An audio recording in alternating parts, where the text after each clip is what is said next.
And it's a good morning to Wes Davidson from Wes Davidson Real Estate. How are you, Wes?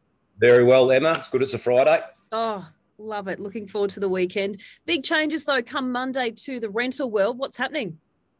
Well, we've been really busy on it for quite a few months, and we've been busy on it this week, just brushing up to make sure we are 100% on top of it.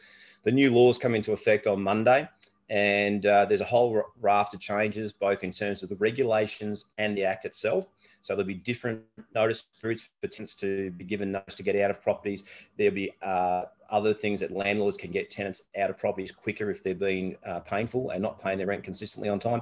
Little things like that. Won't bore you with all the details. The main thing for landlords to be aware of is to make sure that they comply with the new minimum rental standards, which comes in progressively from next Monday. So if you're in a rental at the moment, you're a landlord, you're fine, don't panic. But as time goes on, you'll need to bring your house up to these minimum standards. So one of the minimum standards, for example, is the door locks. You have to be able to lock the door from inside by with a finger, outside by a key. You have to have windows that lock in all the rooms. So you can't have a window that just slides open, stays open. It's got to have a lock for the protection of the tenant.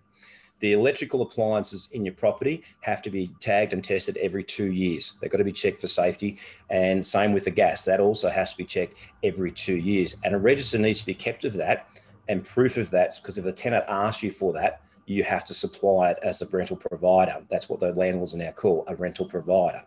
So there's and tenants are no longer tenants, they're renters. So they've changed all these things. Ventilation requirements in accordance with the Australian Building Code are also in place. There's standards in regards to rubbish bins, which I believe that you have to make sure people are supplied with vermin-proof rubbish bins.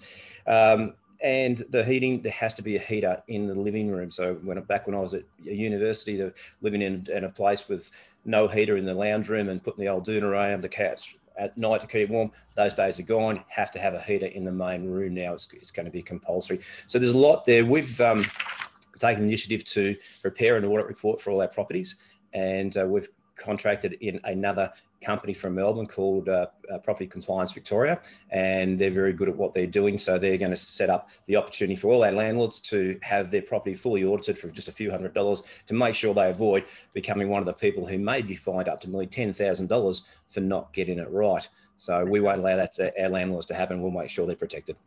That's a lot of money, Wes. We've run out of time to go through any new listings, but look, we'll catch up again next week, Wes. If anyone wants details on the new rental laws, you guys, I'm sure, can help me out. You've got a whole area that specialises in the rentals in Horsham. But Wes, thanks so much for catching up with us. And if you want to have a look at any of the homes that are listed with the team, WDRE.com.au. See you later, Wes.